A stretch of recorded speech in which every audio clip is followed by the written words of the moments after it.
Okay, everyone, we're now live. You may proceed. Thank you. Thanks.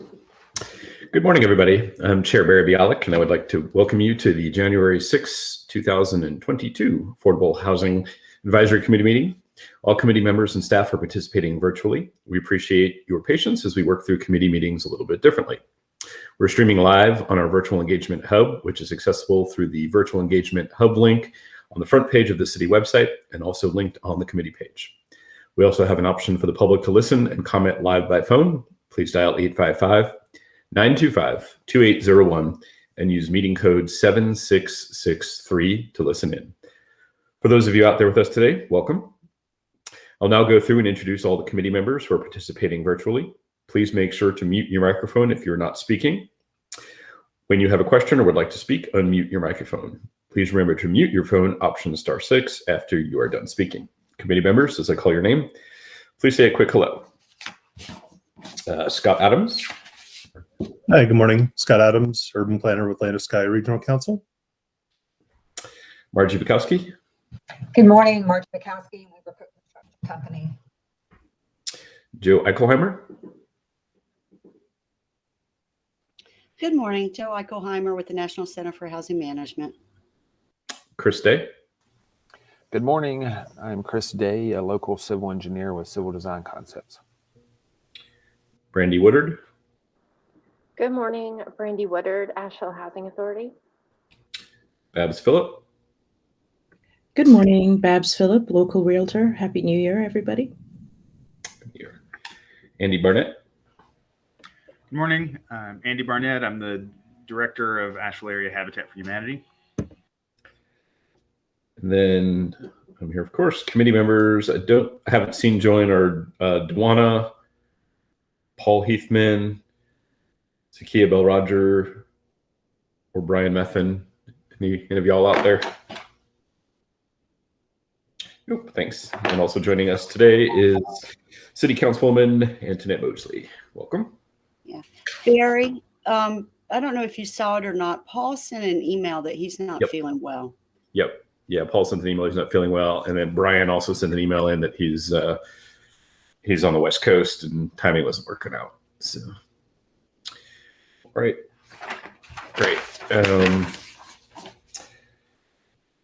We'll now go through. Has everyone had a chance to go through the minutes from last meeting? Any questions on them, or do I have a motion to Scott? Just super minor. It looked like there was a minor typo on Lauren Neer's last name, just a capital E in there. Just very minor. Good editing there. Sorry, it jumped with my eye. That's all. Okay. Do I have a motion to accept? I'll make a motion. Okay, Scott, second on that. Second. Chris, okay. All right, any discussions on that? All in favor, raise your hand. Thank you.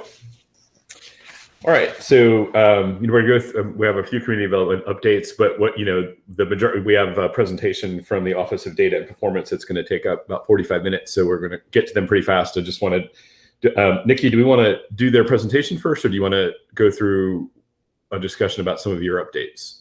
I'll just give a brief update, and then I'll be happy to turn it back over to you, Barry, to pinch it to Eric there. So good morning, everyone. So great to see you. Bringing the new year together here in 22. So I wanted to follow up from our last conversation that we had specifically about staffing, because I think, as everyone recognizes, that's one of our most important priorities for our department, really, and the department that is really intently focused on affordable housing. And of course, over the New Year's, doing a little bit of reflecting myself on some of the recent changes that I've experienced. So really just taking a step back and thinking about, it was really November that I accepted the permanent position as the director of the department. So really just still seeing myself as new to this role and really understanding all that's required of the job and of being a leader of the department. And then, of course, not too terribly thereafter, Kathy Ball, who was the assistant city manager that my position reports to, she, of course, moved on to the city of Johnson City, Tennessee. Then shortly thereafter, Paul D'Angelo, who was one of our top talents here in the CED department, he, of course, moved on to Boulder. So I think it was a lot to consider. I think a lot of changes as I accepted the position as the leader of the department and really thinking through on how we want to move forward. Of course, with these kinds of vacancies that we have, and with Paul's vacancy, the vacancy of my old position as the economic development program director, of course, comes the opportunity to really deeply reflect on what's possible and really how we want to structure our department to meet the needs and really mirror back the community's desires, the community's interests, and really the needs of our community. So with all that, we took some time to really work with our staff team. I did one-on-one interviews with our staff team. We also did a staff retreat that happened in December 12th, so between the time that we met last, really to begin to understand how we want to organize our department and our structure to respond accordingly. And so with that, I wanted to share with you today the plan for the vacancies that we have for our department. And I'm excited about this opportunity that we have. So first off, I want to share with you that we're going to orient our community development division to be very focused on our HUD responsibilities, having to do with our CDBG program and our home funds. Of course, that administration takes some serious and dedicated staff time and really has a large responsibility to ensure that we are fiscal stewards of those federal funds. And so with that, we're going to advertise for a community development division manager who will be wholly responsible for organizing that team that supports the HUD work and that supports the CDBG work and the work of home. I have now asked Jonathan Jones, who's an existing staff member on our team, to step into that role as an interim position, but we will be posting that very quickly as the community development division manager. And so we will have one division that will be specifically focused on the city's responsibilities as it relates to HUD and the federal funding programs. With that, we are also now creating a new division that will be on a parallel track, but really be focused in on the city's programs as it relates to affordable housing. And this is where I hope the committee sees some of what we talked about last time reflected in this staffing change. So there are going to be two new positions that will fill out the affordable housing focus area that, again, will kind of ride alongside our community development focus area.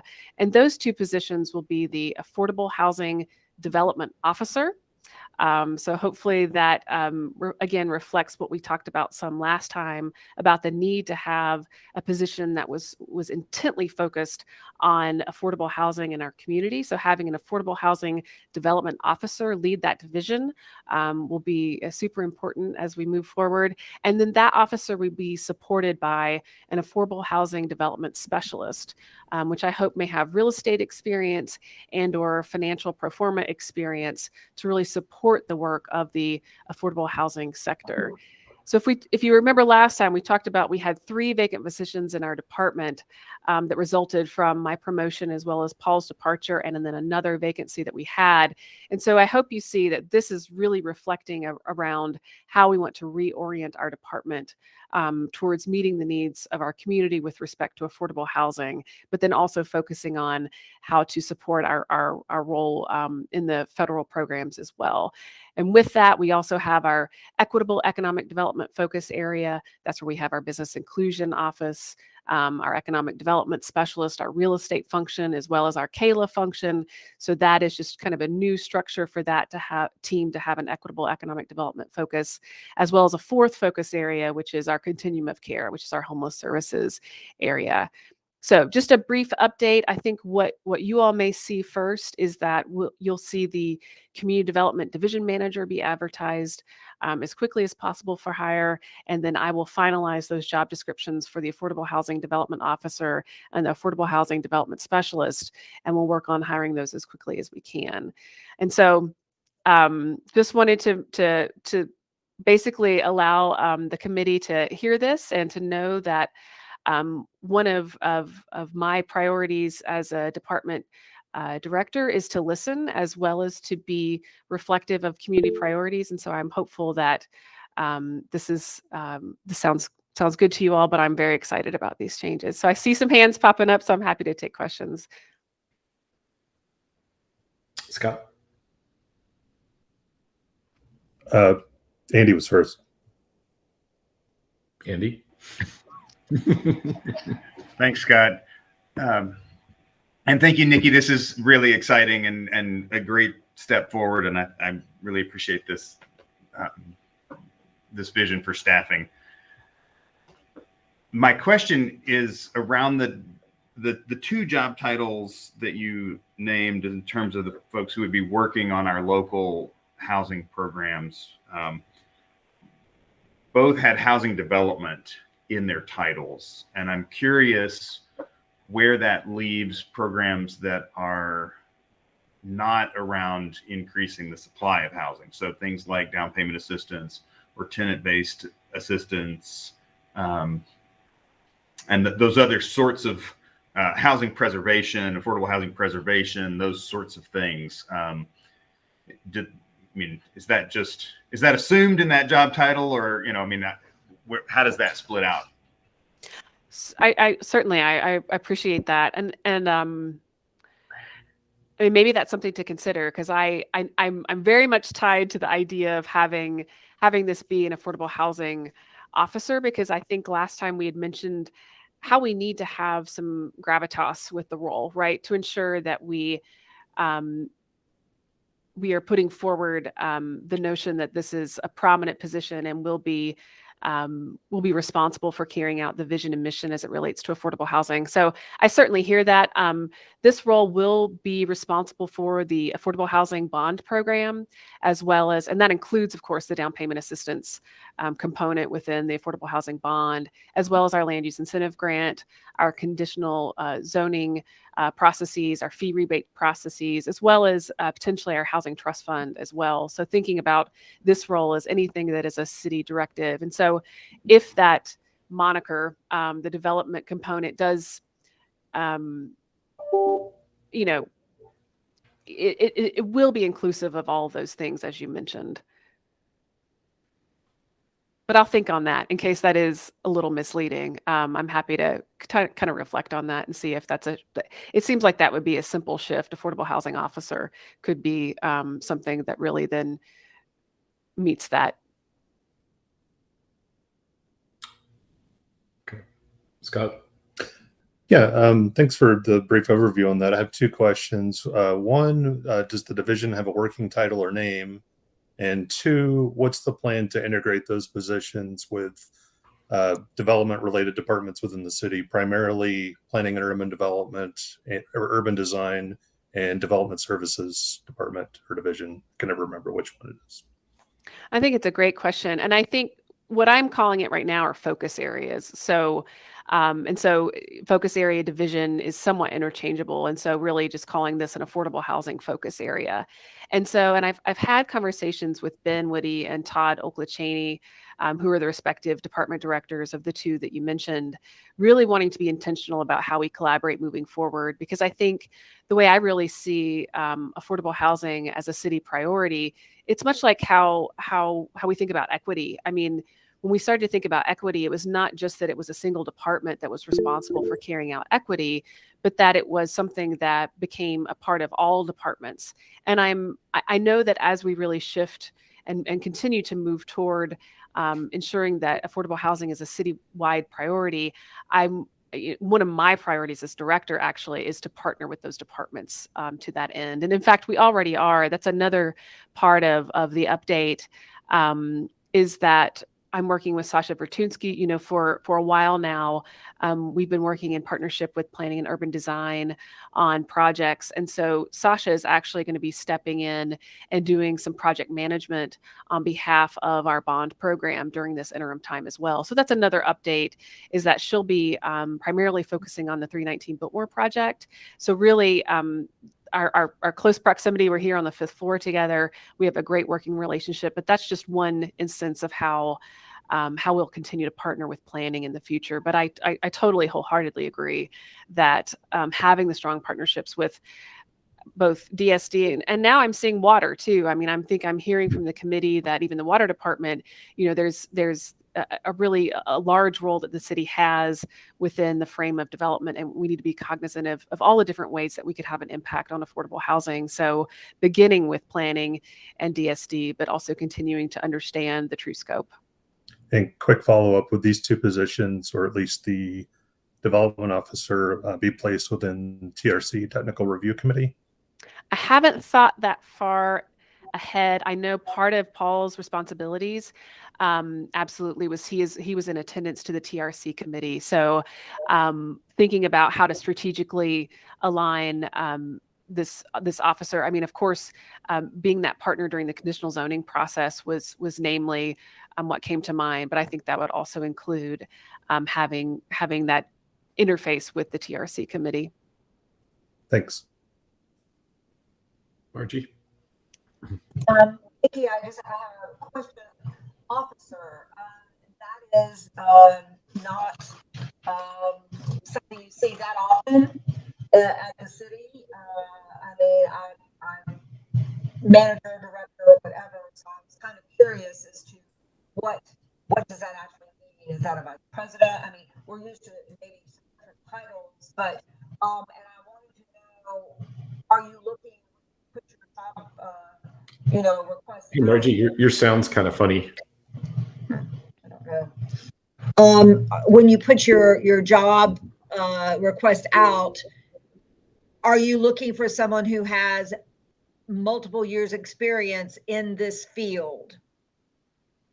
Absolutely. So I think that's, I don't know. I'm not, like I said, I'm not familiar with that term for the city being officer exactly. So what does that mean that you're looking for?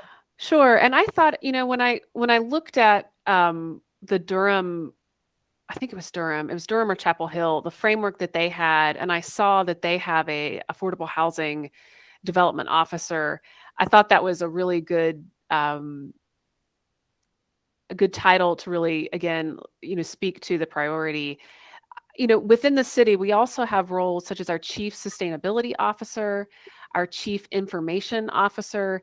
And again, that officer role really, again, helps to prioritize, I think, the role of the position and the needed scope of the position, as well as the accountability, responsibility. So in my thinking about this, having it aligned towards how we've seen our chief sustainability officer as well as our chief information officer, that was really what I'm pulling from in those instances, as well as, like I said, the Durham example, where I saw that the position of affordable housing development officer seemed to be a good way to characterize the position, and then the responsibility, and then really what I hope is also that this is a very outward facing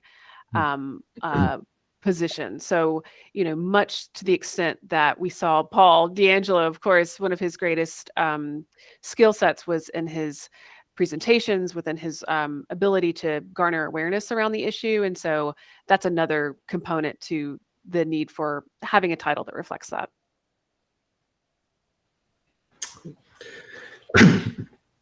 Yeah, thanks. Nikki, I really appreciate you. Felt like you really listened to what we said, and I really appreciate you taking that into consideration. And it kind of helps, it's some ways it's kind of breaking.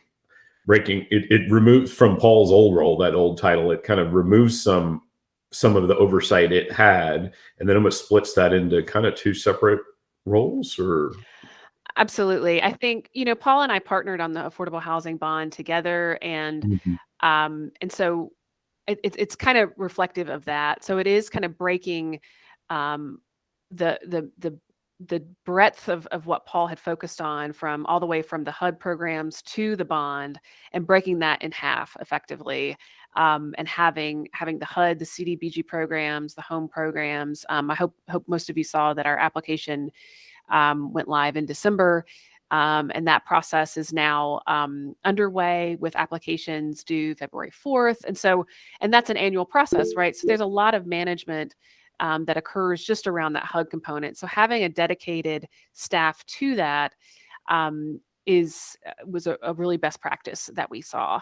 And so instead of having someone who's kind of an inch deep, a mile wide, right, but really having someone who knows the HUD programs, who knows those community development block grant home, that seemed to be a best practice, and really something that was needed, and something that our staff team really voiced. So breaking that out, and then having this affordable housing focus area include the city-owned land development component, include the affordable housing bond program, and then include other land use incentive grant, other city-born incentives, also seemed to be something that I could kind of wrap my head around and see as being an effective strategy for organization.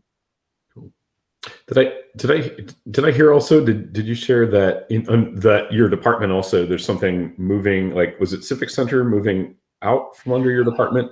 That's under consideration right now, but I think I'm not sure where that is just yet. And so I know that that's something that's being discussed. From what I understand, the direction that I've been given from our city management is we certainly want the Community and Economic Development Department to really focus on these focus areas, namely affordable housing. I mean, I think we're seeing too in the economic development sector that is the awareness around affordable housing as economic development, as a needed component of a sustainable workforce strategy, is especially needed in high cost markets. So I think we're starting to see that all these things are intersecting around housing. So my direction from Deborah, when I shared this with her and got her feedback, was absolutely, we need this department to orient around housing initiatives. And so having a staffing plan that reflects that was her direction to me, but more on Civic Center forthcoming. Okay, cool. Well, no, that's great to hear. I think that's a really smart approach. I'm happy to hear this. And then, anything sure we as a committee can do, for helping with, as your job descriptions come together, and certainly once you have them, for, helping to circulate amongst the community. And then is there in your discussions, was there, because I know one of the things that we discussed last time was just about the salary ranges, how, like, for getting an experienced, like the level of experience we think the city might need may be a different salary range than what that role has been in the past. Has there been some funding discussion for where additional funding could come from to make sure we have the best chance at hiring a properly experienced person? A point well taken. But I'm still working on finalizing that with HR. But absolutely, again, I think with working towards getting the title right, ensuring that, I mean, it's a lot of responsibility with a $25 million bond program and other, multi-million-dollar responsibilities.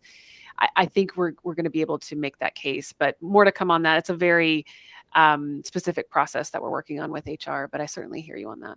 Yeah. As to what I think Scott had brought up, about the interfacing with other departments, especially planning and development services. I imagine each of them has like an affordable housing, development services for a while was trying to have one staff member focused on affordable housing. And I think that, that person moved on. I don't think they've allocated specifically that. But I don't know how it works in the city, if there's ways to pull budgets from others, like, especially if the position is meant to interface with other departments, if there's ways to have a role, overarching role that then gets part funding from planning, part funding from development services, to help make sure we get the right person who knows, who also then has experience with, the permitting process and the planning process. And I think, I don't know the back ends of how that works, but I know in the past they've wanted to have their, someone on their staff who has like an affordable housing title who's helping to carry things through. And I wonder if there's any way to connect that with this role. Just a suggestion. Was there another hand up, or did that come down? Okay. Well, no, I really appreciate that, and yeah, appreciate the update. Yeah, anything we can do to support that. Anyone have any other questions or anything they'd like to add about that process? Not exactly about that process. I would like to have data Your sound, Margie. about 319 Biltmore. And so, as I mentioned before, Sasha will be helping with the project management, and we do have a meeting upcoming this month with Homes Urban, and so we are looking to move that ball forward in the near term. So hopefully we'll be able to report out something next month. So things are moving. We did, just so everyone knows, on the committee, we rather than have regular, there was no HCD meeting last month, so we don't have regular community development updates. So when we were preparing the agenda, Nikki and I chatted for a little bit, and I, said without a regular set of updates, the things that I know we're going to want a little bit of update on besides the position was 319 Biltmore, the kind of the update or status of when kind of a bond dashboard was going to come into place. And then also I'd asked about the process for we know there's a lot of housing, almost like what the housing trust fund balance is, because I know there's a lot of projects that over the past 2 years funding has been allocated, that those projects are definitely not happening. Some of them, I think we still have $1 million allocated to a project that the developers already sold the land and built and sold market rate housing at that time. So I think we've got at least 3 or 4 projects that funding's come off of the housing trust fund balance, that those projects are not moving forward. And, to make sure that we know what that available balance is. So we start, so that way the developers or people who might have other projects come forward know that it's very, very clear that we've got bond fund available, we've got housing trust fund available balance. So it encourages, more submissions rather than, I think one of the last sheets showed like a negative balance or showed very little in it. So I think anything that we can do to update those balances to show that no, we've got lots of funding available for projects would be very helpful.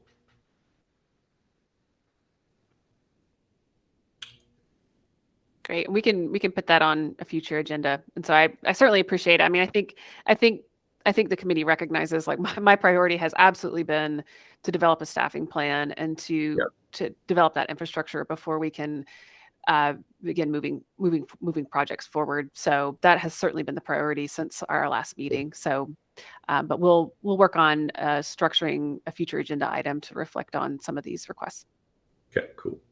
And just so I completely understand, so that with these positions you're discussed, it means that Paul's old role, the community, that project manager, so that role is not being advertised. So that is being fully replaced. So so we don't have any open advertising for that position. Correct. Okay. Well, thank you, Nikki. I really appreciate it. Any other questions around development updates before we move on to our presentation?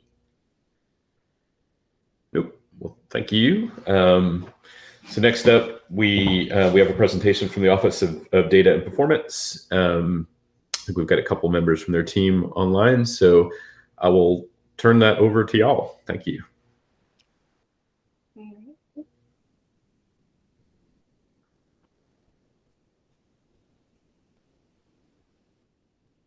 Good morning, everybody. We are the Office of Data and Performance, and we are here to share not only what we do, but how we do it with you all, in the hopes that you will be able to use our methodologies to inform your own work as committee members.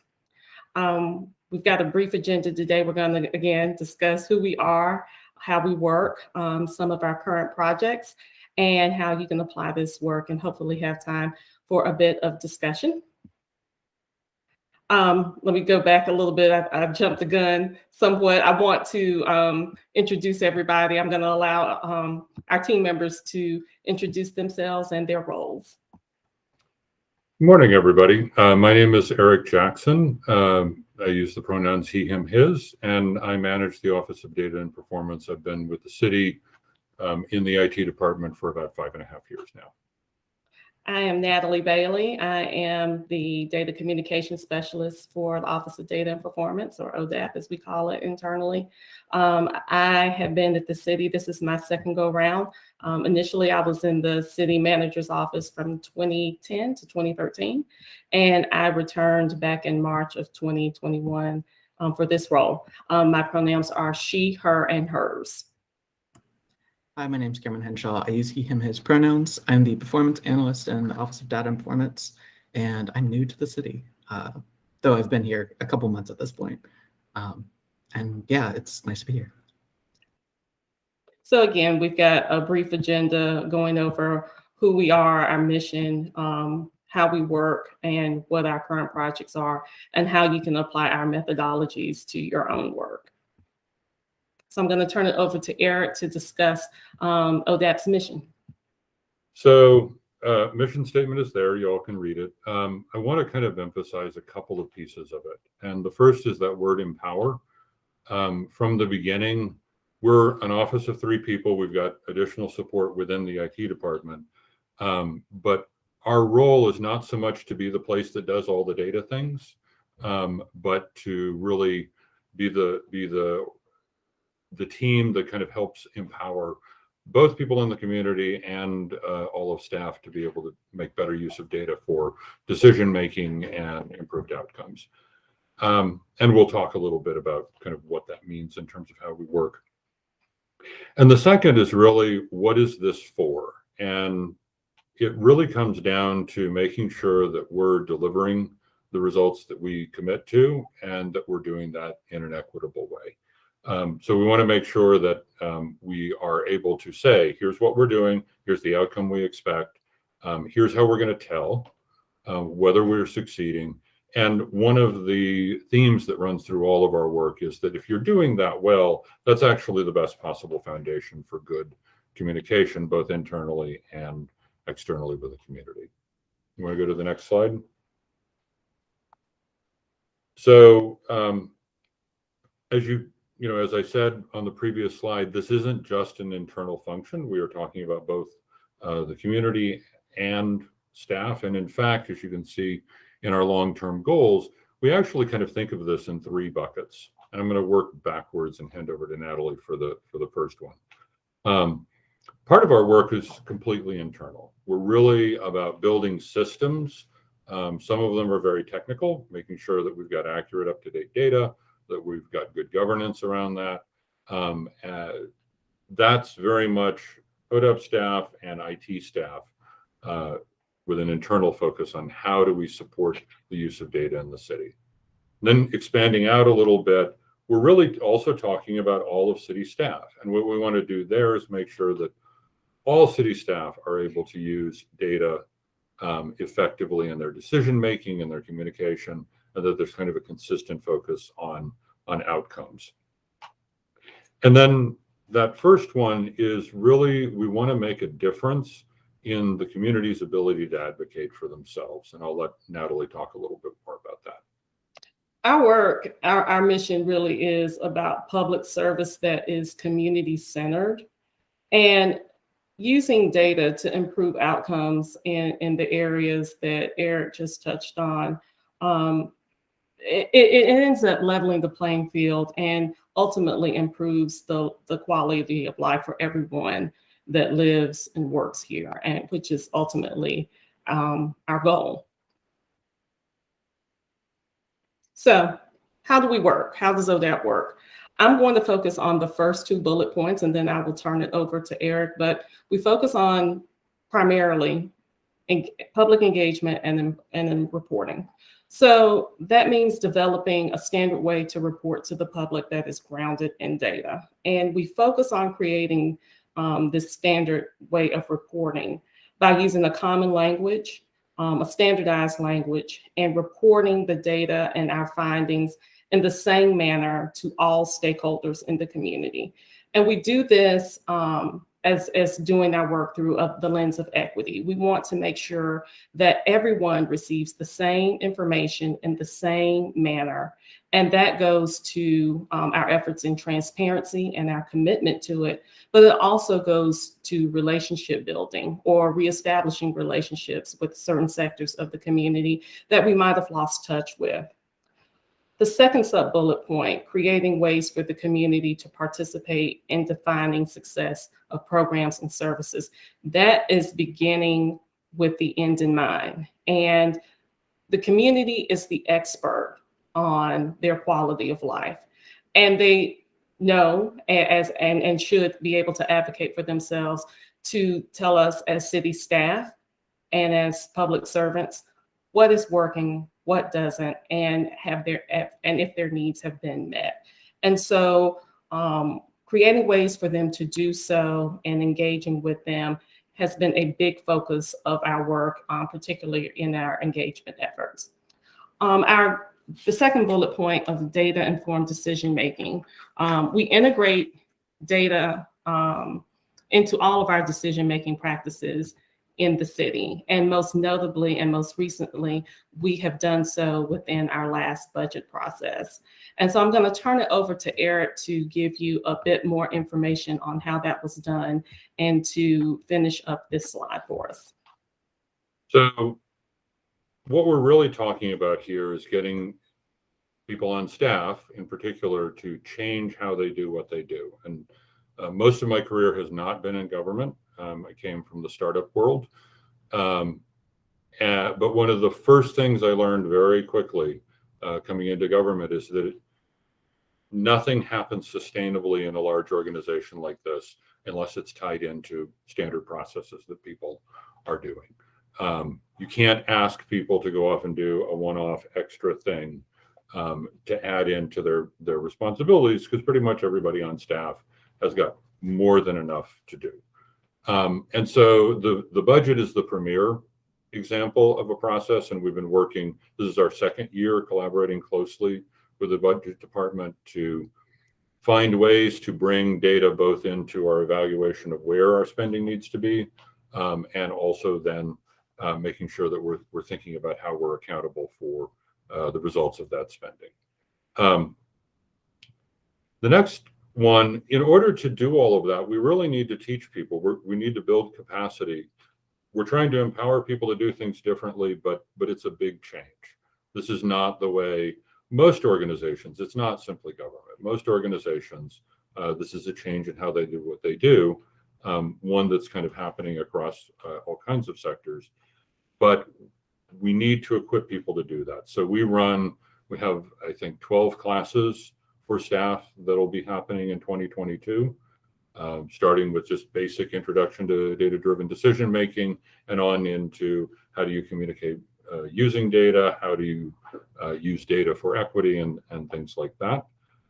We also have sort of a combination training and facilitation that we're developing to focus on teams, so that we're helping them work toward a particular goal or initiative, work on a particular initiative while learning how to apply some of the ideas here. We have an internal newsletter that goes out a couple times a month, and a discussion channel, and we also have a monthly meeting where, because we don't want to be we are the only experts on data, that monthly collaboration meeting is an opportunity for staff to bring challenges to all of their colleagues, and it becomes a kind of a great site for cross-departmental support and collaboration. And then finally, the governance piece. I'm not going to talk a lot about it, but it really is foundational. You need to make sure that you've got the systems that ensure that your data is up to date, accurate, that it's complete, and also that you're really thinking about protecting, certainly against malicious actors. That is a major theme nowadays, because not only are there things like ransomware, but also there's malicious use of data that can cause harm to people. So we want to protect against that. We also want to make sure we're protecting against accidental harm, inadvertently putting information out there that can bring about bad consequences for individuals who are somehow reflected in that data. Next slide. So where are we doing this? One of the things we try and do is make sure that we're aligned with where the citywide priorities are. So you'll see reflected here some of City Council priorities this year. There were 4: reimagining public safety, reparations, making sure we're doing a good job on the spending of the American Rescue Plan Act funding, and the implementation of recommendations from the compensation study. And one way or another, we're trying to make sure that our work is supporting all of those. So we've been working within community and economic development. We're working with the homeless initiative folks to find some better ways to share some of the data they have with the community. You'll see something, I think, by the end of this month from those efforts, and again, probably around April. We are supporting the reparations process by gathering some baseline data to share with the commission, and then we'll be a resource to the commission once they get formed. We want to make sure that the implementation of the compensation recommendations, we want to make sure we're measuring the impact on things like retention and equity. So we're working with HR on that. And we've been involved with the American Rescue Plan Act funding initiative, making sure that we've got a kind of a solid data-based evaluation process to support City Council in their decision-making on spending. And then once we award money, we want to make sure that we have good measures in place to hold those organizations accountable, as well as support them in making sure they're successful. Talked a little bit about the budget process. We are also working with planning and urban design to come up with a regular framework for reporting both on current initiatives, like the current year City Council initiatives, but also long-term on progress toward or challenges with implementing the long-term comprehensive plan. And I already talked quite a bit about capacity building and governance, so I'll hand back to Natalie on the engagement piece. So we have been engaging with stakeholders and the community since the office became operational back in March of last year. And so that engagement began with a list of community members, neighborhood leaders, stakeholders, a lot of folks that provide resources to people in the community, nonprofit leaders and the such. And we framed that engagement around 3 questions that focused on access to services or perceived lack of access to services. And those conversations were invaluable in providing us with narrative data that added richness to a lot of the numeric and quantitative data that we have here already at the city. And so that was phase 1. And part of phase 1 that led to, again, these conversations began in spring. And by summertime, we had the Kayla interns in City Hall and throughout the community. And we were able to have a listening session with them. And that listening session, we modified those questions about their interactions with local government as young people, as pretty engaged students and attuned to what's going on in their community, but also their parents' engagement and interaction in obtaining city services. And that was eye-opening. And so, again, that narrative data informed a lot of what of the quantitative data that we had already available. And we took all of it, and if there were issues, we made sure we got neighborhood services involved. We worked with department directors to get answers to folks if there were questions. And then we made sure that we closed the loop on everyone, especially with the Kayla students. And a lot of issues that they brought up weren't exactly in the city's purview, but we made sure that they had the resources necessary for them to either access assistance or pass that information along to their parents and their community members.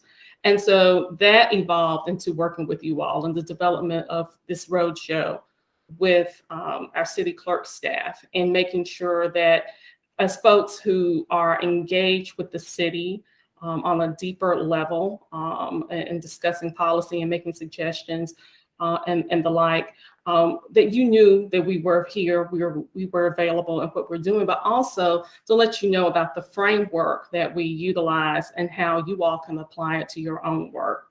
This engagement is ongoing. That was just phase one. We intend to focus on another set of questions that we are in discussion with as a team on a new round of conversation with community members, focusing on folks in the neighborhoods and residents of Asheville to get some valuable feedback, and we will continue the cycle. And that is our commitment to not just focusing on the numbers, but also getting stories behind them. So I'm going to turn it over to Eric so he can tell us and share with you all how we do our work applies to you and how you can do yours.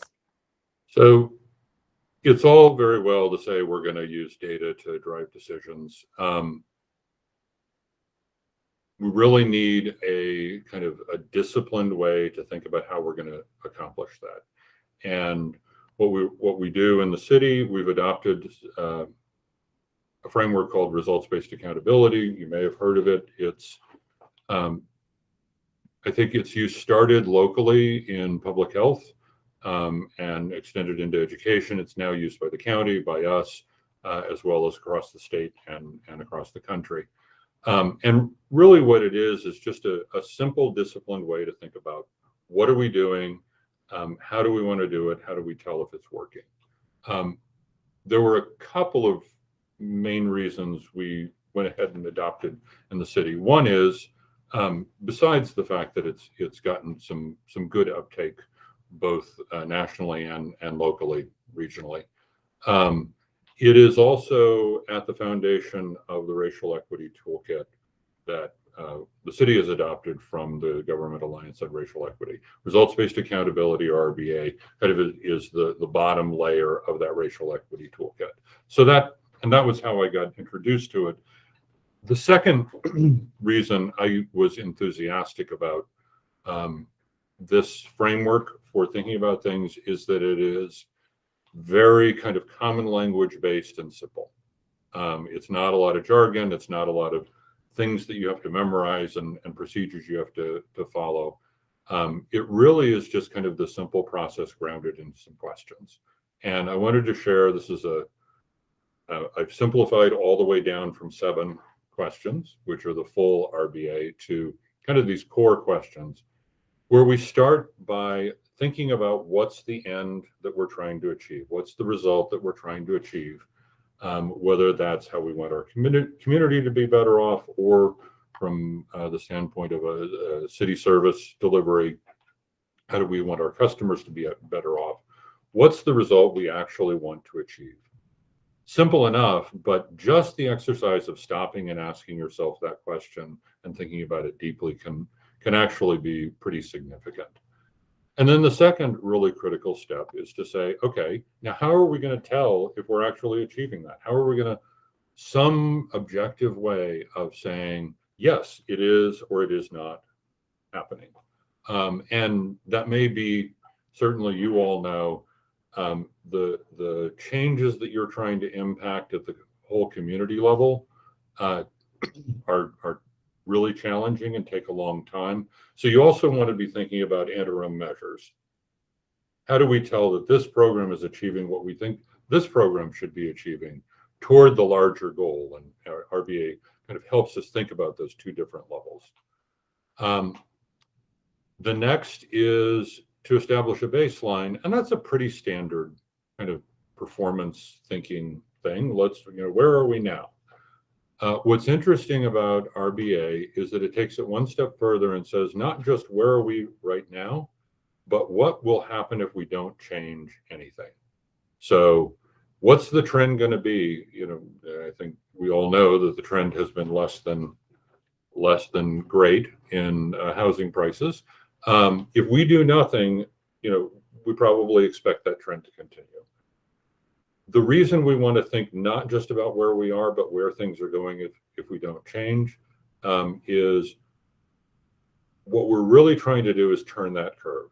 We want to think then, how do we improve that? What are some immediate things we can do, long-term things we can do to change the direction that that curve is going, rather than just very often you think in terms of targets. This is really thinking in terms of changing trends, which I think is very, very important, just as a mode of thinking for a lot of the work that the city does. Once you've gone through those three, that's the point at which you kind of come up with the strategies. What are we going to do in order to bring about the change that we're trying to bring about? And all of this is iterative. After you have decided what to do, begin to execute, you want to come back and say, okay, what are those results? We may decide that we actually want to change how we think about success. We may have learned something along the way, or we may have some better ways to measure them. Or we can see that the baseline has changed, and so we want to think a little bit differently about that. And obviously, we want to be able to say, is what we're doing working? And if it is not, what do we want to do differently? This is very much a focus on learning, which is why we think about this as an iterative process. And there's three basic ways that I would love for this to be useful for y'all. One is in your work as a committee. I think these are good questions to ask for anything you're doing here.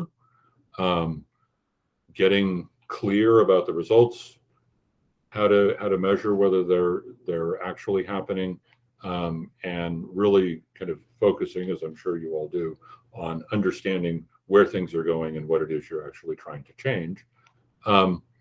You can also, part of the culture change internally is getting people externally holding us accountable in the ways that we've said we want to be held accountable. So you have a role there asking us those questions. We should be able to answer them or work through together with you to answer them. And then even more broadly, to take this kind of way of thinking out into your own communities, because in the end, we'll be best served if we as a whole community are thinking in terms of outcomes, how we tell objectively whether we're achieving those outcomes, and then using that as a discipline for thinking through what we're going to do. Next slide. So that is our presentation. We're going to share this presentation with these links with all of you. You can see what we're up to by looking at the webpage. We update that monthly. We also have a quarterly newsletter. The inaugural issue went out in December, so the next one will be March. And we are always happy to hear from you, whether you want to just email the team or me. Happy to answer questions or follow up on anything that occurs to you from this. And with that, let me hand it back to Natalie. Well, we want to hear from you all. Do you all right now have any questions about what was presented before we dive into discussion? Oh, does anyone have any questions? I know I'll have a few on just ideas, but anyone? It looks like we have a couple questions on what was presented. Andy? I'm curious, you mentioned some areas where you were backing up your quantitative data with qualitative data or narrative. And I'm just interested in learning a little bit more about how that process works for you and how we can use, I'm thinking particularly of some of the housing data that we have that we've often talked in this committee about how some of the housing data that we've gotten from various assessment tools looks different than what we're hearing anecdotally about housing challenges in the community. So how are you using qualitative data to inform your thinking with qualitative data, and what do you do when you have those situations where there really, seem to be divergent information? So, well, one, I should point out that we're about 9 months old, so I can't really point you to a long history of how we do everything. We are very much working this out as we go. I think there's kind of two levels. One is no data. There's this idea that the data speaks for itself, and it never does. There's a story behind why we have what data we have. And so to your specific question, one of the first things I would then ask is, why is there a contradiction? Is it because perhaps we're missing some data? We tend to have, there are biases built into what data we have. That's just kind of an inevitable part. You can't know all the things. You decide how you're going to collect it, and how you collect it has an impact. And the first thing I would say is, when you get that contradiction, that becomes an invitation to ask some questions. Is it because we simply haven't captured some of the story in the data we have? And I think that may be, and so the second piece I was going to kind of mention as far as narrative data goes, without the narrative data, you really very rarely does data tell you what's going on without a lot of context. And one of the most effective ways to capture that context, I mean, you can do technical kind of reporting on how everything works, how the systems operate. One of the most effective ways to see how systems operate is to follow a person who is having to contend with those systems, because that brings everything together in an actual human experience. The last thing I would just say is kind of building on that point of, if you have a contradiction, the first response is questions. And I think really all of what we're talking about is the first response is questions. We want to be using data not to prove that we're doing what we're doing, but to ask the question, is it working? And it's really trying to stay open to the possibility that it might not be working, and we need to change up and keep iterating. I hope that sort of responded to your question.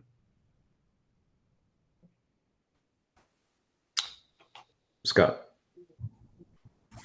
Hi, thanks for the presentation. I had a couple of just quick follow-up questions. Is ODAP essentially like CityStat or CompStat that have been used in Baltimore and New York? No, Okay. very definitely not. We do. So a couple of, for anybody who's not familiar, that is often with public safety agencies. And we've also seen it happen kind of at a citywide level of using data to kind of see what's happening on a day-to-day basis and respond. Very often a police department will use it to look for short-term trends, figure out how they want to redeploy. We want to do two things. One, at a very broad level, we want to be, I'll come back to the collaboration piece. We want to make sure that the city is reporting, here's what we said are our priorities, and here's what we're doing and what progress we're making. And that's very high level. The second place where we want to support departments is, it may well be that a particular department really wants to look at some day-to-day metrics, and we want to play a support role in helping them work through how to do that. As IT, we're part of IT, so partly the office, but partly just IT, helping them set up the systems for extracting the data and generating daily reports and so on. We would want to support them for doing that. The other thing I would just add is, there is nothing ODAP does at all that isn't in partnership with at least another department, and very often 2 or 3. That's been a deliberate decision on our part. Sorry, go ahead.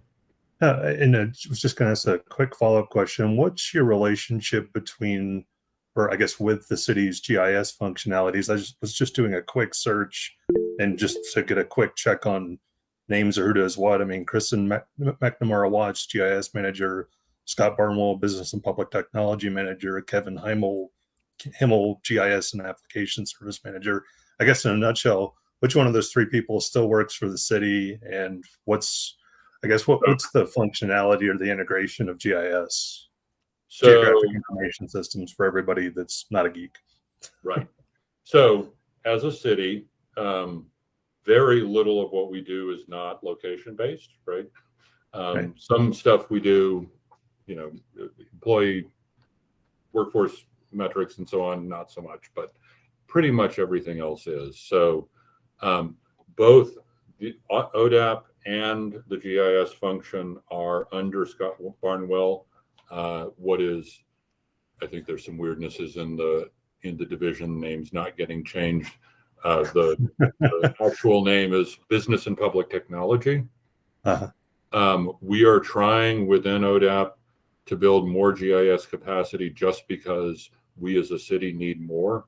But we are enthusiastic supporters of and collaborators with Kristen McNamara Watts, who is our lead GIS person, and just does amazing work. So we are constantly in partnership with them, and really consider ourselves generally as a unit. So there's we probably focus a bit more on the thinking and the process. We've got the GIS folks who are doing geographic stuff specifically, and then we've also got other people in our division who are more focused on just the data plumbing aspects. You can't do any of this without worrying about all of it. Sure. And you mentioned standardization. Are you all focused on metadata? Very much. I think that started in the end of week 1, 5.5 years ago, was starting to think about how we do that. So yes, we are very much involved in trying to build better ways of maintaining and using metadata. And for everyone else on the call that wonders what I just said, metadata it's data about data. It's like if you see a GIS shapefile or something, you want to know who made this, where did it come from, yada yada. It's literally metadata is data about data, just in a nutshell. And it can be data about data, including, and this has been a big part of what we've been working on for some years, actually, is not just what is it about that particular data set, but how does that data set relate to other data sets, other systems. We're really trying to do a better job of making all those connections. Right. Trying to avoid garbage in, garbage out. That is it's always easy to say, just look at the data, and just look at the data turns into a 6-month horror show of figuring out how to deal with what we actually have. Right. Thanks. Margie? Margie, you have your hand up. Yeah. Sorry. Yeah. This is for Natalie. Natalie, you mentioned that you have been out in the neighborhoods, and that you all have done some interviewing. Can I ask, what neighborhoods have you been interviewing, and are any of the results of these interviews going to be gathered and posted for the community? And can you tell us a little bit about what are some of the questions that you went out and asked these various neighborhoods? Okay, I didn't catch the very first part, but I think I got the gist of your question. So what I initially did was, off of the city's website and neighborhood services, I downloaded the file for the folks, the neighborhood association leaders, and I reached out to all of them via email. And so after that, I set up these brief conversations. They were initially scheduled for 30 minutes. A lot of times they went over. And I certainly allowed allowed time for doing that, I'm going to stop sharing my screen. I certainly allowed for them for folks to share, and certainly didn't put a time cap on what they wanted to speak with me about. But the question centered around the city's 4 main priorities, well, council's priorities regarding reparations, equity, public, and reimagining public safety and sustainability. And so I asked them in what regard they felt that folks had issues with access regarding those 4 subject matter areas, what they would like to see us track, and if they had any feelings regarding those particular subject matter areas, and what we could do to improve or to improve service or clear up any type of miscommunication that might have occurred. And so I heard from folks in West Asheville, East End, Kenilworth, downtown. I'm trying to think just off of the top of my head. Whom else? There were quite a few folks. The main thing that I really heard was universal regarding whether or not it was a resource provider or a neighborhood leader, was that folks wanted more engagement, direct engagement with the city.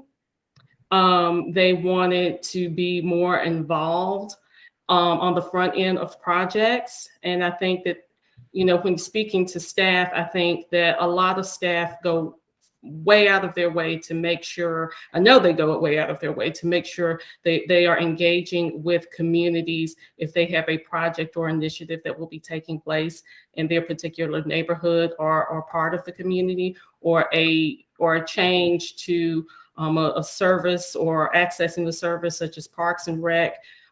They go out of their way to make sure that change is advertised and they get a lot of information gathering.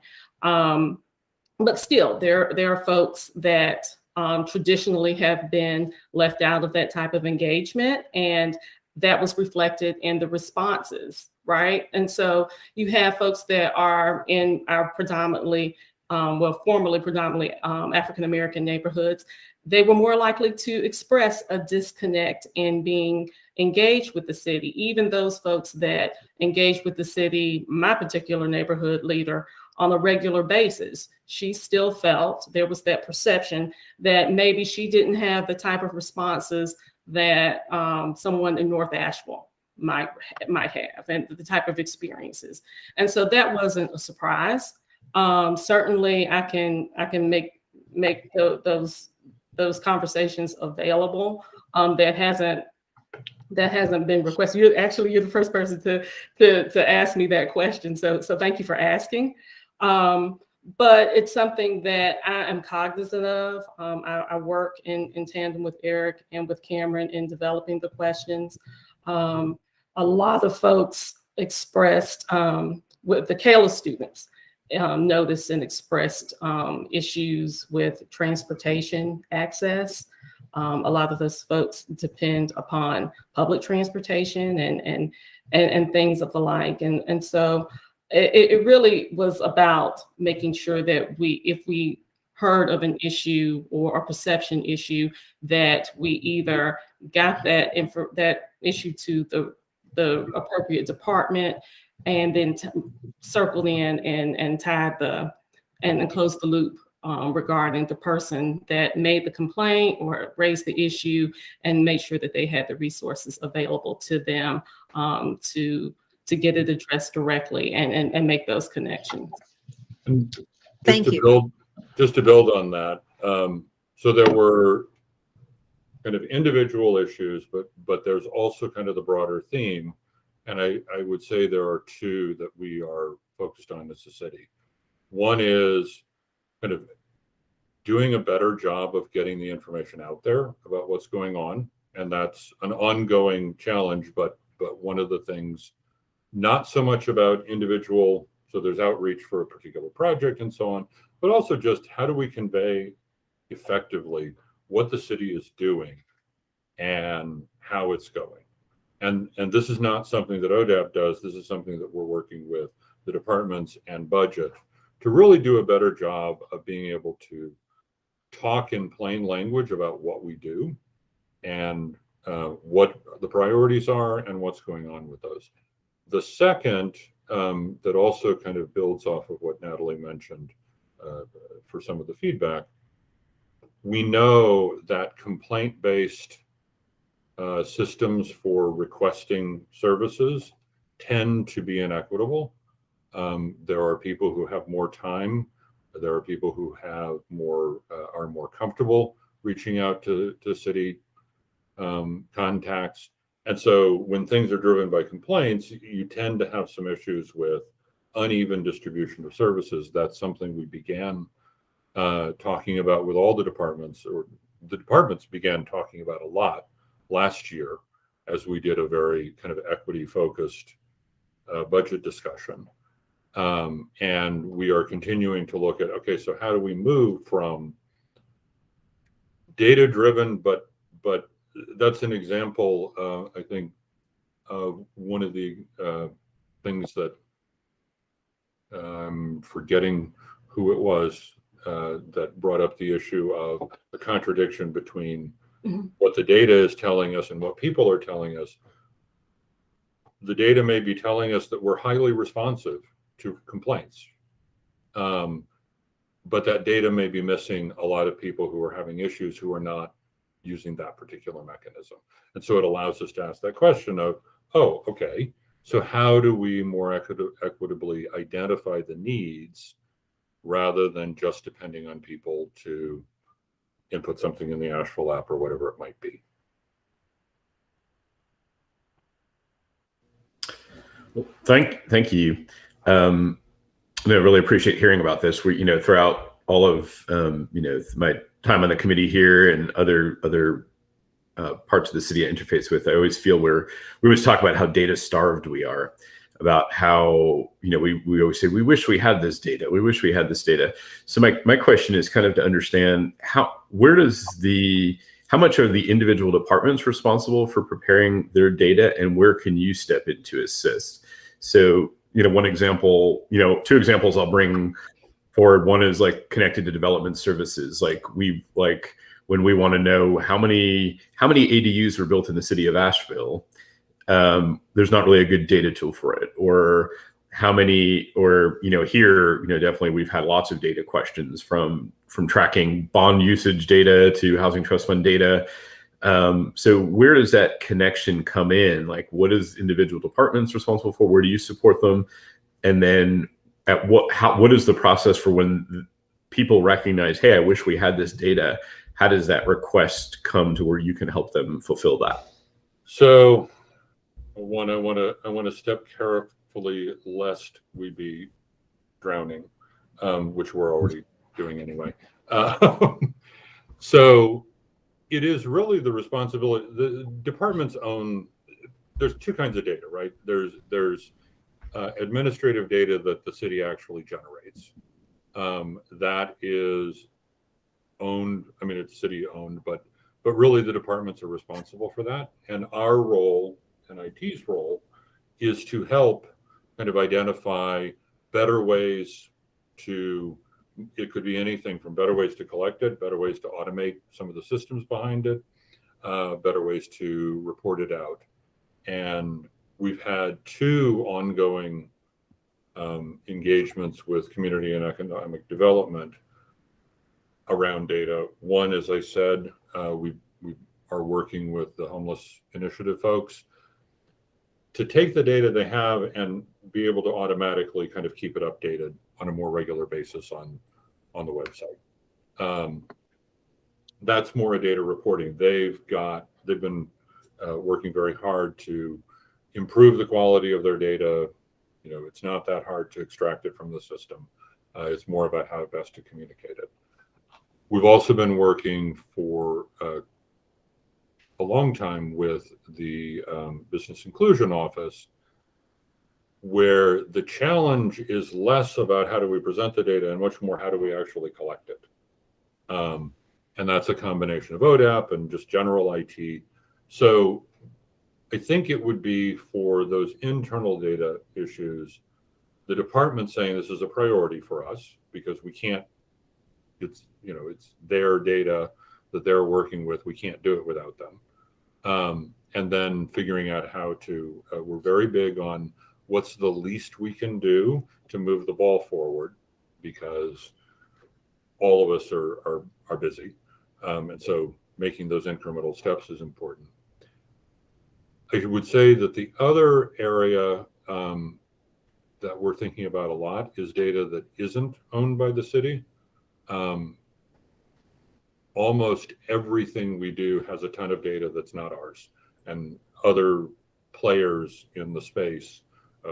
Housing, affordable housing is obviously, if the city could do it on its own, we hopefully would have done it, but we can't. And so thinking about how we build relationships with all of the organizations around, there was the latest Bowen study. I want to get my hands on. So we are talking with Dogwood. We have ongoing relationship with Land of Sky. We're starting to build some partnerships with university professors, both at UNCA and UNC Chapel Hill. So I think that the other piece is a lot of the data we all need is actually doesn't belong to the city. It may be multiple organizations or at least other organizations. How do we start to build a better ecosystem? That's a long-term challenge, but it's one of the things that we're trying to work on. We've been in discussion for a while now about some collaborative efforts around research and data sharing between organizations in the community. So how does that, when I think, again, I think of I want to know this and this and this, and where does, how does that work from interdepartmental, example, another example, use of things in the UDO, if we're trying to make this, we as committees are trying to make decisions to see, well, what policies or things work. So how do we look at, in the UDO example, there's zoning things there's zoning things that have never been used. Sustainable the sustainable bonus and I don't think it's ever been used, or the cottage development's used 2 or 3 times. Who tracks that data? So then how we know what's working. So then we as committees who advise policy can say, well, look, this thing's not working because it's not been used. That's what we should focus our priority on, looking to adjust to make it more usable. So that's right. Yeah. I mean, it was kind of down in the weeds data, but how do we garner that without it, or who's responsible for that, so we can start to look at that, because I think that will really help drive our direction so much. So, and I think there was discussion early on, and Nikki was talking about this. One of the things that I'm actually really excited about in terms of how things have been improving within the city organization is we're seeing a lot more thinking in terms of cross-departmental collaboration. So DSD, planning and urban design, and community and economic development, all have to be involved, and they all have to contribute some of the data and some of the thinking about process, and whether, what the priorities are. And so I think the challenge is always, I guarantee you that we have more data work than we could possibly do for the rest of my career. And so how are we going to decide where we're going to put that effort? But I think we have, and Nikki named that this is really the way that the departments that you all work with are thinking. That becomes a joint priority of all of those departments. And then, we can, I think it's becoming increasingly rare for us to not have at least 2 other departments involved in anything we're doing, because most issues cross functional lines. They involve multiple pieces, whether it's water or planning or anything else. And so that's sort of a weasel answer. I understand. But I do think we are organizing internally much better than maybe has been true historically around doing that kind of collaboration to make sure that we're collecting the data and answering the questions for the issue and the challenge, not the work kind of plan of an individual department. Where do like the big data projects, like how do they, where do they get brought up from? What, you know, what's the group that says, hey, this would, that across different divisions, who's the one that drives to say, I mean, if your guys are doing the work, but who's the one who drives the decisions to say, like, this is the kind of data collection process across departments that would really help things, whether it's growth or for decisions? Where does that direction come from? Well, ultimately, City Council. So we're going to align that with whatever they've named as the priorities. Hopefully, you know, that too is aligned with the long-term comprehensive plan. So I think that's the big one, is how do we fit in? So for example, and I'll say part of our strategy is take advantage. There are two things to take advantage of: a priority and a crisis, right? If there's a priority, then we not only want to support that priority, which is the first order of business, but also to ask the question, how can we use this priority to move things forward, either in culture, which is always part of our question, is how do we change the data culture, but also can we kind of entrain other pieces? Same with a crisis. We can often get the impetus we need to start doing something important because we can show a link between the thing that went wrong and what we could have been doing to make it less damaging. So, for example, we are not only supporting the reparations process, but using that as a mechanism for driving cross-organizational collaborations. That collaborative, that's one of the areas. And also we're using it to kind of seed a data inventory that can be used by different departments, because while it may be applicable specifically to reparations in one sense, it's also the kind of data that everybody is using all the time. And so anytime we can use a project to move multiple things forward, we try and do that as well. And then again, we have departments come to us. The other one I would say, and we will be working some on this year, when talking about narrative data and the fact that an individual experiencing the system is one of the most effective ways of seeing the system, of bringing all the elements together. Things like the Asheville app. The Asheville app is fascinating in that if you kind of look at its technical implementation, it spiders out everywhere. And so doing things on something like the Asheville app actually gets you moving around across all the departments almost, and can be another good way to kind of say, all right, we can deal with not only doing a better job of managing the data for this function, but then also using that data to ask questions about equity, for example. Cool. Yeah, I really appreciate learning more about it. And that, you know, so this, you said this is a new office that was set up. Well, I consider our inaugural date to be March 8th, which is when Cameron and Natalie started, and there was an actual team rather than just me and a lot of hopes and dreams. Yeah, yeah, I certainly appreciate it. I think, and I think I've talked about it at this committee before. I was out in Washington State before this, and one of the most fascinating projects I saw, and it was a way that a community or a county tried to be ahead of affordable housing issues, was they just did a data study, and they looked at, and it was kind of like, it was simple, sort of. It was a GIS study. It looked at where the sewer lines were, looked at where the water lines were, looked at like large tract parcels that were undeveloped, and it basically looked at the most bang for the buck.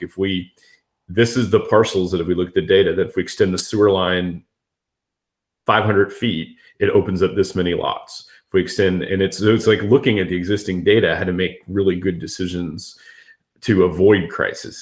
So it's like you said, not crisis management, but how to be ahead of it using data. And it was one of the most fascinating. I was part of this process here. It was called the Urban Growth Study, and it was, and I just like we need that so bad here. and was that King County?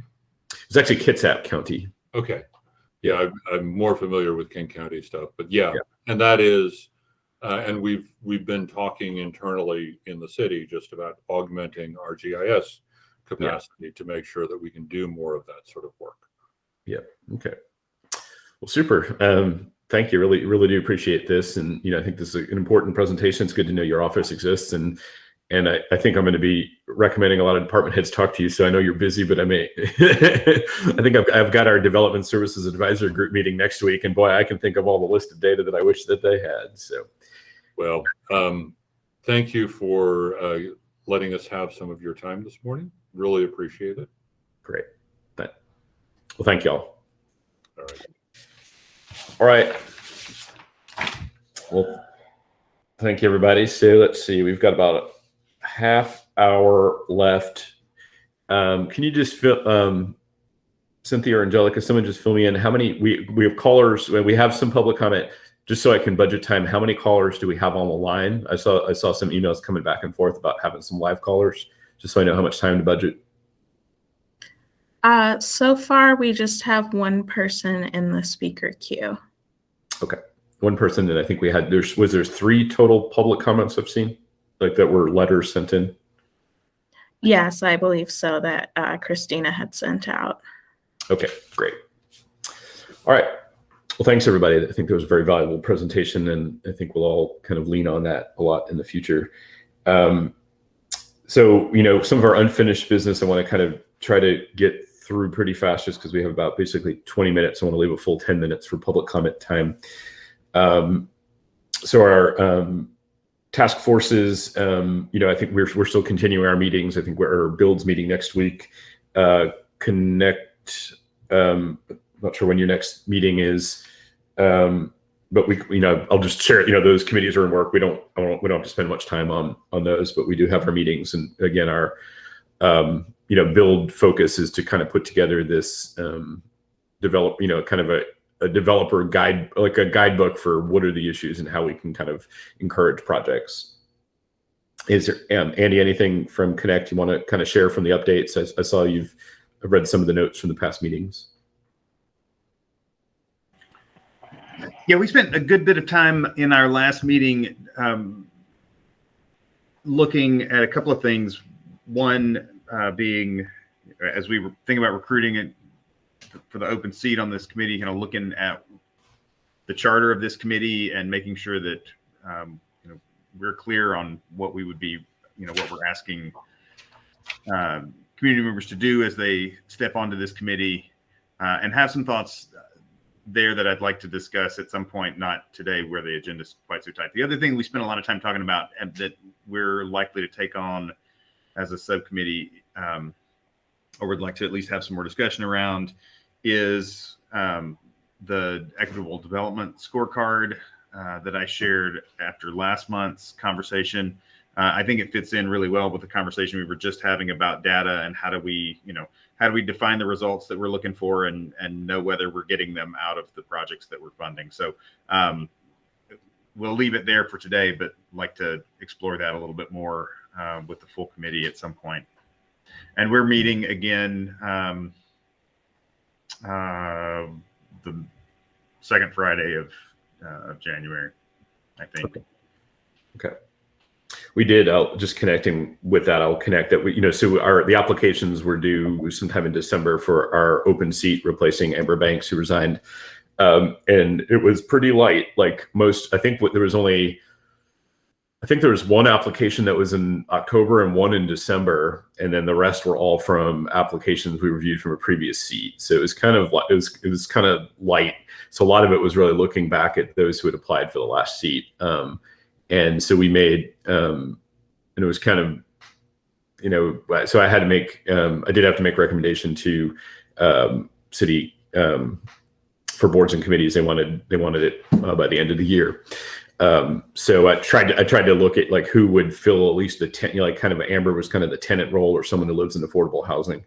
And we had someone from Pisgah, someone from Pisgah Legal, as David had applied, and that he had applied the last round. So I kind of circled back with some of the folks who had applied. Some of these applications were back in like April of the year.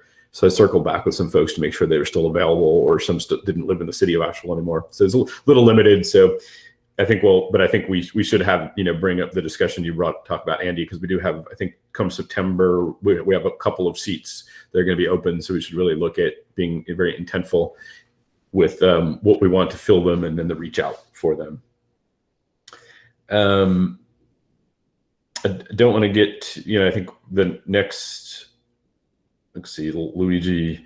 So the moratorium bit, that I want to, we talked about last time. I guess what I wanted to do is just from the discussion we had last time, just to see everyone's thoughts on, I guess the kind of the direction of the question is, do we feel there's a moratorium, like is the idea of a moratorium of pausing everything something we should look at, or is the scope of that we review, that all policy is supposed to be reviewed once a year, kind of take care of that? I guess I just want to kind of get everyone's little feedback about our last discussion, about what your thoughts on it, just so we know what to do moving forward. Do we make any recommendation? Do we just see if this goes anywhere? My understanding is that there hasn't been any conversation about actually initiating a moratorium, but I just want to be ahead of it if there is a discussion.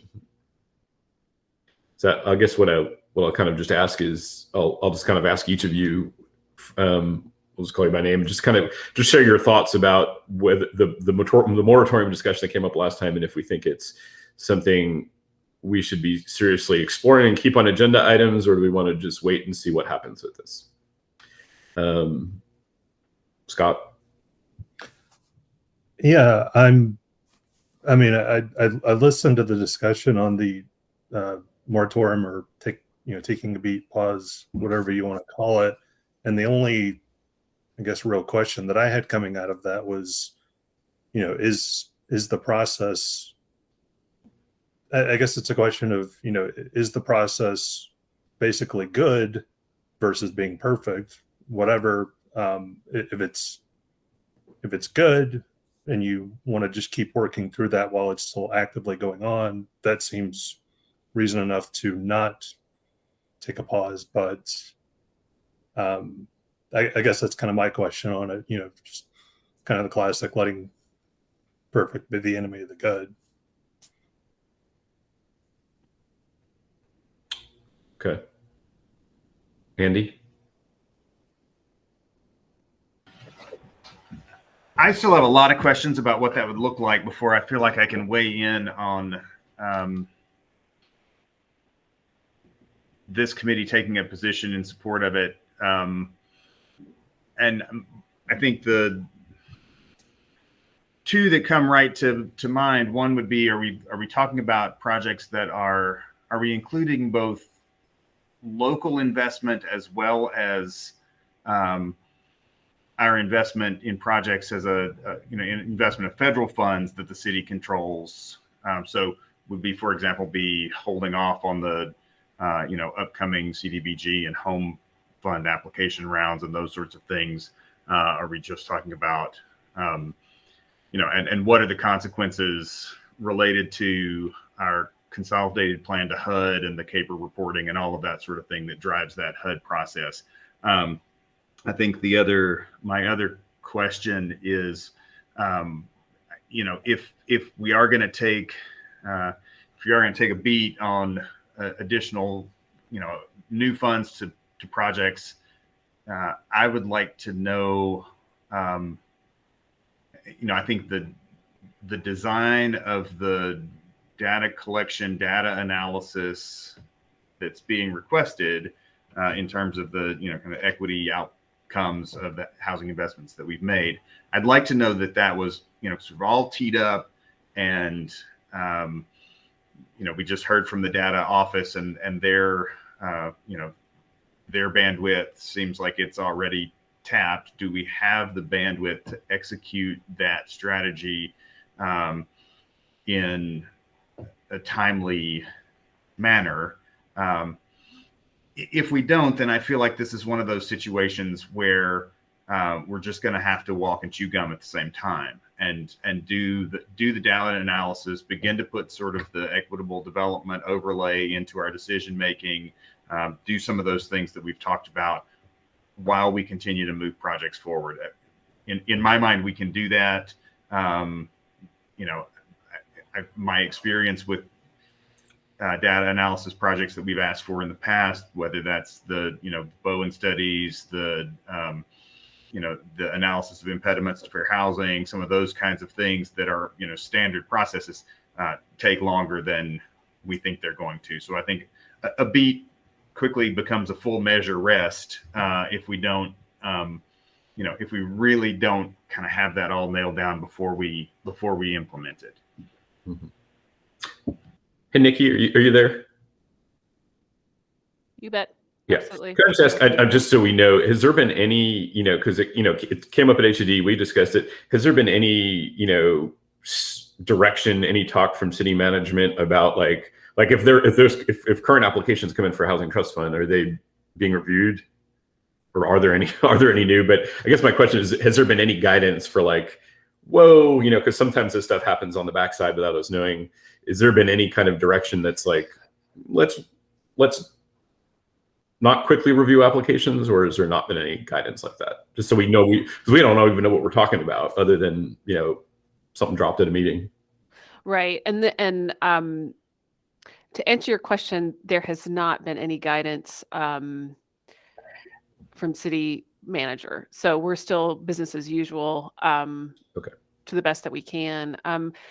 I will say, just picking up from where Andy was asking some questions about our federal responsibilities, I don't believe that there's no anticipated change with our timeline concerning CDBG and home, only because that is a federal process that we must comply with, right? So I think that is moving forward as planned, and then otherwise, I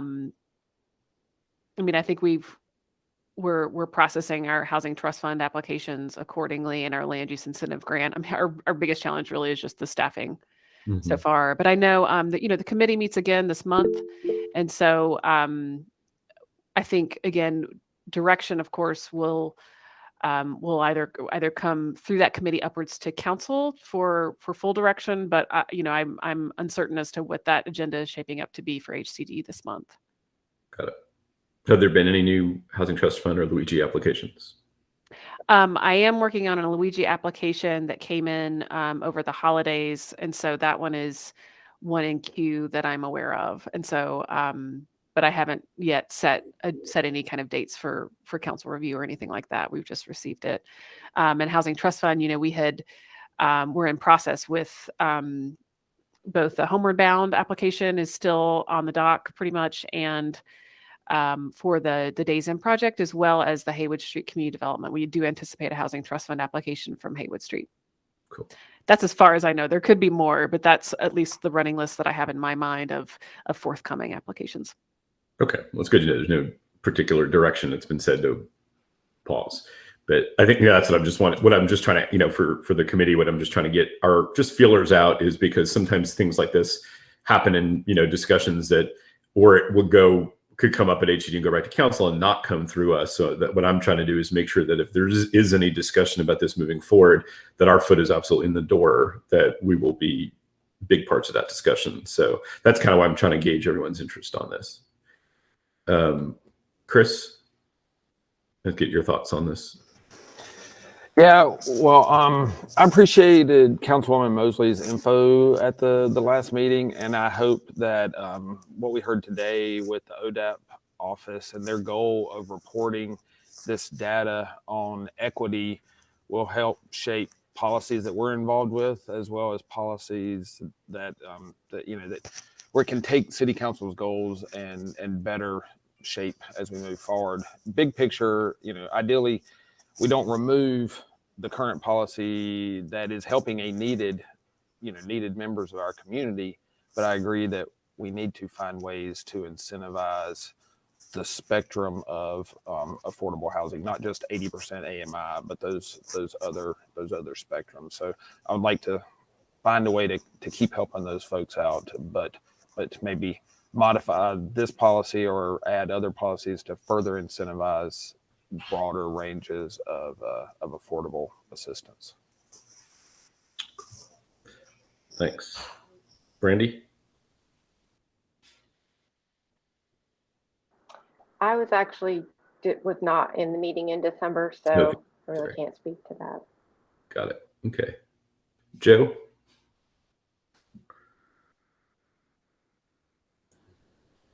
Yeah, same for me, Barry. Unfortunately, I wasn't able to attend in December, so I don't feel like I can Sure. really add anything at this point. Okay. Babs, you were online. I don't think you were there last meeting either. No, I was not. And so I would need to know more before I could weigh in. Okay.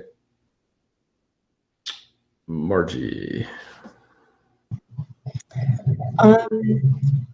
One of the things I've been brought up that You're on Margie. I'm sorry. Regretfully, the wheels of moving forward in Asheville turn very slowly. And there's many layers.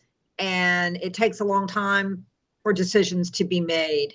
So my thought is that we try to not put anything on pause, because there's quite a few projects in some form of getting ready to start or have progress made on them, but that we look at keeping that moving forward, but also at the very same time, look at additions to policies, rehabbing the policy, but because in some cases, a lot of work has been done on certain projects, we should not just wipe that off, the slate and start over. We should try to move forward with those and then continue to improve upon the flexibility of the policies that we have. And this is just a timing thing, because there is a deadline on the bond money that we were working with. And I don't know what the repercussions are if we don't do the things that we should for that, with that bond money legally. So I think we just have to be cognizant of that.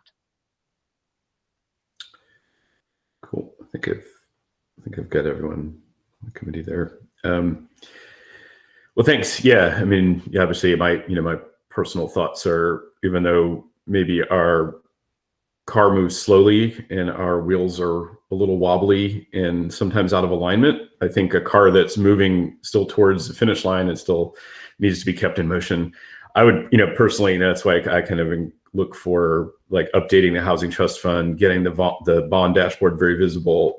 What I would love for us is to have more applications come in than is possible to fund, where we then have to actually choose the best rather than just negotiate strongly with what we got. So, my goal, and, I think what I would like to see is how we advertise how much money we've got available, and how we, especially coming up to the end of this bond, we've 2 years or left. I would almost like the floodgates to open of applications, and then us to be able to pick the best that fit what we want. So that's definitely where I sit on this, that, I want as many as possible to be coming in, and us to get our housing trust fund balance updated, all the old stuff off the books, so we know this is how much money we got, advertise it everywhere. This is how much bond money we got, advertise it everywhere, and let's get more proposals that we can possibly fund, and then choose the best. But that's my take on it. And I guess we'll just have to watch over the next couple months if the the idea of a moratorium or pressing a pause button was just a bold statement made to bring attention to an issue, or if it's something that is going to be moved towards some kind of action item. I hope it was more of the first. Andy, you've got your hand up. Yeah, and this is a quick question to Nikki. thinking about the federal programs and the data that we had hoped to collect or hoped to provide to HCD, I feel pretty confident that the demographic information about the racial distribution of our affordable housing investments and income distribution of affordable housing investments, at least for the federally funded projects, we have that data is available. And I wonder if that would stand in as a, I'm pretty sure that's required on the CAPER reports. I wonder if that would stand in as a sort of satisfactory placeholder until we can gather data on the local programs.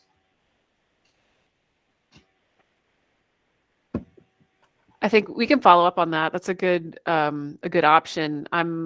I'm certainly not as familiar with the CAPER as other staff present, but we can certainly follow up on that to report out. I mean, I'm thinking of, the census tract data and the investments needing to align with certain low mod areas. So we can check into that. Okay. All right. Thanks. Next, just kind of quick through some of what unfinished business we can tackle for the next couple minutes. Has there been, so Nikki, some of the things that there have been where some discussions started, I assume they've just been on pause and not much has happened specifically about like the down payment assistance or the dollar lot program discussion that was kind of dropped. Has there been any action on that, or I assume that that's just in process or? In process, nothing to report out at this time. Okay.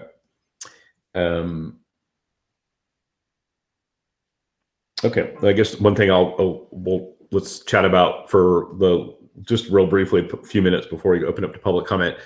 So the open space bit, it's obviously we had 3 of our committee members who were on that task force. It was going to go to P&Z. It was just pulled from P&Z this month. It's going to be kind of on hold for a little bit. I don't know if there's an actual timeline for when it'll come back yet.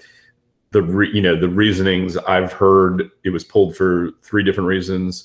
One was objection from urban forestry. One was objection from the neighborhood, from CAN, and then the other was because it would conflict with a project that's been underway and in design at the Livingston Street, I guess the center over there, that they realized that the new rules would make that project have to be completely redrafted. So there was part of the pulling, my understanding, was to allow that project to move forward, because I guess there's no way for us to allow something to go through vested in or something. I don't know. But, so I've heard just a little back end rumblings. I just wanted to kind of share that because I know there's been such a big conversation topic. And so I'll got just a few minutes, but I want to hear from, Scott, Margie, and Chris if you want to say anything on their feelings of open space, and if they've heard any new movement of this moving forward for next month, or if this is just kind of tabled for a little bit. Scott. Sure. So I guess very quickly, I wasn't surprised at all for the opposition or questioning from the Urban Forestry Commission and the Coalition of Asheville Neighborhoods, which is not to be confused with the Neighborhood Advisory Committee. That's a city entity. Coalition of Asheville Neighborhoods is a separate non-governmental nonprofit. The thing that confused me and that I just don't have enough background on was the issue of the I guess it's a pool replacement. I think it was Walton Street Park that has a pool that's being closed because it's got structural deficiencies. The pool is essentially being moved and proposed for the community center at the intersection of Livingston and I can't remember the other street. And in the chat, I just very quickly threw in a couple of references to state law because there was the brief mention of, the change in the regulation will affect the approval of that. State law is pretty clear on once you start a process, you've got a vested right. And, if a regulation is in flux during the processing of that, basically what you started with is what you've got. So I just threw in this couple of quick links. I'd have to look at it in more specificity, and I'm sure Planning and Urban Design or Development Services Department could maybe comment more on that. But was honestly a bit peeved for the amount of time that we've put in, just feeling like our time and interest is being disrespected the longer it gets drawn out. So would really like to just get that moving before P&Z and ultimately City Council. Okay, thanks. Margie, real quick, please, because I know we've got to open up to public comment. In talking to Videla yesterday, Sound, Margie, sorry. Margie, you got to talk into your mic. and trying to talk to Videla yesterday and understanding why they canceled, I heard from him and got the impression that City Council did not understand a lot of the details of what all we had been doing, and he was going to be having meetings with them and his staff to fully educate the City Council members on all the time and effort that we had spent 6 months worth of meetings trying to be good stewards of the open space regulations. So I don't know, hopefully we can get on with it sooner than later, but I don't know what his plan is to work with City Council on it. Yeah, I think again, this is something we'll just see. It's kind of out of our hands. I know it is always frustrating when we do work on committees and then we do work on task force and we're put on other task force, when they're supposed to be given the community input from, in this case, 20 people. And then the recommendations then just kind of get thrown back like pieces of paper into a fan and said, redo them. But I just want to just acknowledge and appreciate like all the time that we as a committee put into this, individual members put into this, and then staff time. It's like it's so frustrating for all the work staff has to put into these things, and then like I said, when their papers get put back in the fan, and I think we need to acknowledge that as a big issue for culture. Because that, listening to people and not micromanaging is what's going to keep people around. It's going to keep people encouraging to come on committees, join task forces, and it's going to keep city staff around longer. Because the more you micromanage someone, the more they're not going to want to be around you. So there you go. Chris, I saw your hand up. Just want to hear from you. Sorry, I forgot to ask you. Yeah, no worries. I was just gonna keep it quick. It's been frustrating. I came onto the task force with the identified issue with the current open space rule, which prohibits using the city council enacted density bonus in commercial corridors. And this is an issue that's keeping us from being able to use that, and is really kind of a quick and easy fix. And it is one of the items that's getting fixed with the code, which is to remove the 500 square feet per unit.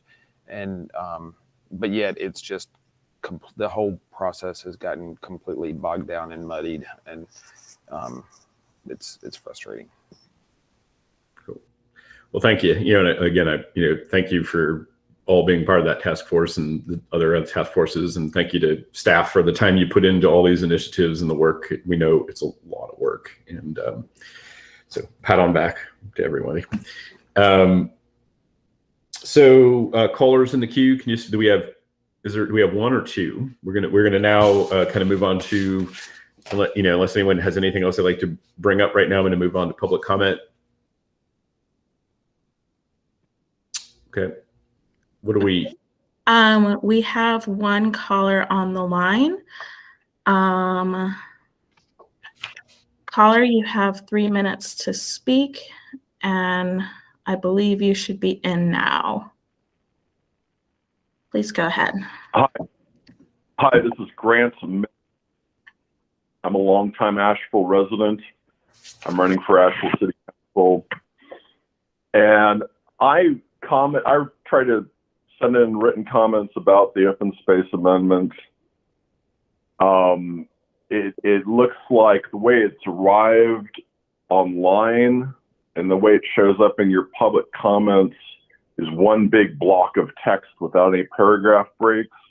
I do not write like that. I use paragraphs, and I'm trying to be relatively careful. And I just heard about the open space task force when Perrin DeJohn did his commentary in the Mountain Express, and someone just mentioned the Neighborhood Advisory Council. They and others saying no to the amendment. It does make the task force process, and I was part of the Energy Innovation Task Force, and oh my gosh, we're talking about it's a commission, but the Community Reparations Commission not getting enough applications, apparently. That point that was just made of, I think it was Barry saying, if we want civic engagement, basically, if we want civic engagement to be functional, it needs to be attractive. And after about a year of this open space task force, it kind of falling apart, with lots of committees saying no to it. There may be a valid point in it, in what was attempted with the amendment, and I saw City of Asheville rolling out a web page, a new web page, and a video, a 14-minute video on the amendment, and that was just this week. You didn't start with that video and that summary from city staff about the open space amendment a year ago. It just happened. But because of this open space task force not getting advertised to the public, it really was not. I'm a pretty good observer on city issues, and that commentary, the Mountain Express from Perrin, was just a few weeks ago, and that's the first I ever learned of that open space amendment. And there may be some valid technical issues with the changes. I want to know what open space is going to look like in 10 years here in Asheville, because Mr. Millen, thank you for your comment. The 3 minutes are complete. Oh. Thank you. We'll let Mr. Millen know. We do, we do have that whole comment. Sorry, I guess it looks like maybe the paragraphing was broken up, but we do have that. Your comment. I've read through it, and I always, do appreciate, and I definitely am very appreciative that we are back to technology level where we have live public comment available, because we did not have that for most of COVID. So I want to, thank the technical team for making sure that's available to us. And I do look forward to the day we do have live meetings with live people. But thanks, thanks, Mr. Millen. We do have, I believe there's 2 other public comments that, I don't think they're callers on the line, but they were comments sent in. One's a little too long to read, but they are on there. One of them I'll just kind of read this one that was sent in from a no name provided, just because it kind of also covers the other one. It basically says, there's a comment that came in that says, I've written to M. Burleson and C. Harris about my concerns regarding the poor maintenance management of Glenrock Apartments. I'd like to know if there's someone I can meet or talk with you before your next meeting. And then there was an additional public comment that came in, and it's a letter that kind of goes in about the same topic from Suzanne Tortolot, and it kind of goes into a little bit more detail about questions about some issues at Glenrock they'd like to get addressed. So I just want to, acknowledge those public comments, let people know that they are part of our record. I have read, I've personally read them. I've actually personally forwarded it on to one of my contacts at Mountain Housing. So, again, I also just, want to thank the public, and, we do, let people know how seriously we do take public comments. I do appreciate live engagement and written engagement. And we do read this and address this and circulate it amongst, our community. And I do take also Mr. Millen's point about getting the word out about some of these public things as they happen. It's hard, it's hard. And I wish there was better, ways. And, one of at least our our committee, has a task force called Connect that we are with the purpose of trying to how to reach on the things we're involved with, how to get to the public better and engage better. So it's something we're all wanting and very aware of. And, I'm hoping as we come out of this, COVID stuff that we'll get back to live, and we're all going to be even hungrier for live engagement, and that'll, open up, more public stuff. So, but, thanks everyone for their patience. Thanks everyone for this meeting. Thank you for the presentation. Thank you to staff and community members and, our committee members. Unless I've got any other objection, I'm going to adjourn. Any other objections, any comments? I think we're all good then. See you next month. Thank y'all.